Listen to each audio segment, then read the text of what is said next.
Dr. J is the 10th episode of The Critic, first broadcasted on June 29th, 1994.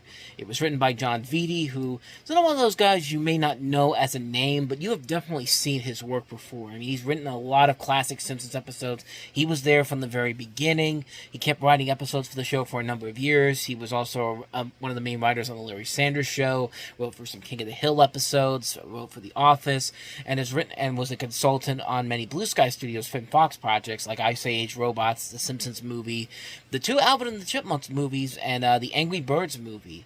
This is also directed by Dan Jessup. We've talked about a couple of episodes already he's directed.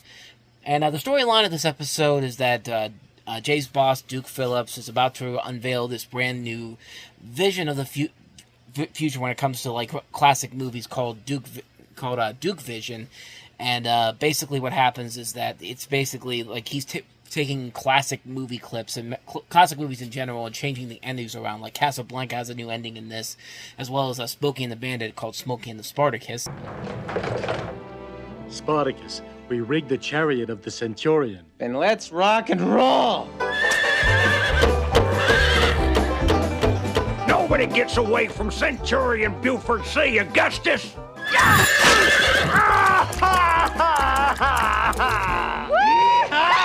I love you, Spartacus. But during the ceremony, he ends up getting sick, and he realizes that he's been diagnosed with a rare disease, and he only has 4 years to live. And Jay basically is determined to find a cure for him, and he goes to these levels to find this cure for him. And it's another one of those episodes I really love. This is another one of my personal favorite episodes. I love it because of the parodies. I mean, Casablanca, Smokey and the Spartacus, and then there's one with One Flew Over the Cuckoo's Nest. I mean, there's a ton of great parodies throughout this episode. But you also do like the storyline here. You do like that Jay, even though he doesn't really agree with a lot of what Duke does, like especially with this Duke vision, he's trying to Phillips vision. I keep calling it Duke vision, but Phil's vision.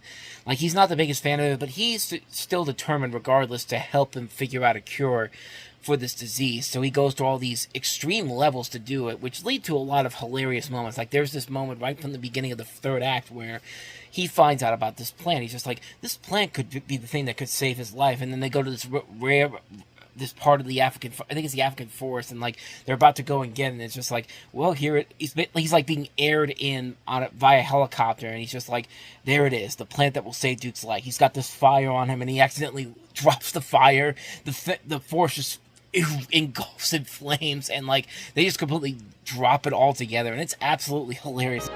A single plant in the rainforests of Brazil just might be the cure.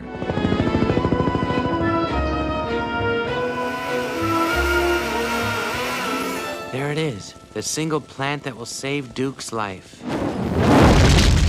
It's one of my favorite moments in the entire episode, and they do a pretty good job with some emotional moments in here with its main plot. I mean, there's not a lot of emotional moments in here, but they are effective enough where you can see that Jay, like, yeah, he may not agree with what his boss does most of the time, but you know, he's determined to help him out in his time of need. I mean, I don't know if it's just because of money issues or just because he really does care, which I think he does care more than I think people let on, or the show lets on in particular. But yeah, it's another one of those episodes that you just really love. The parodies are great all throughout.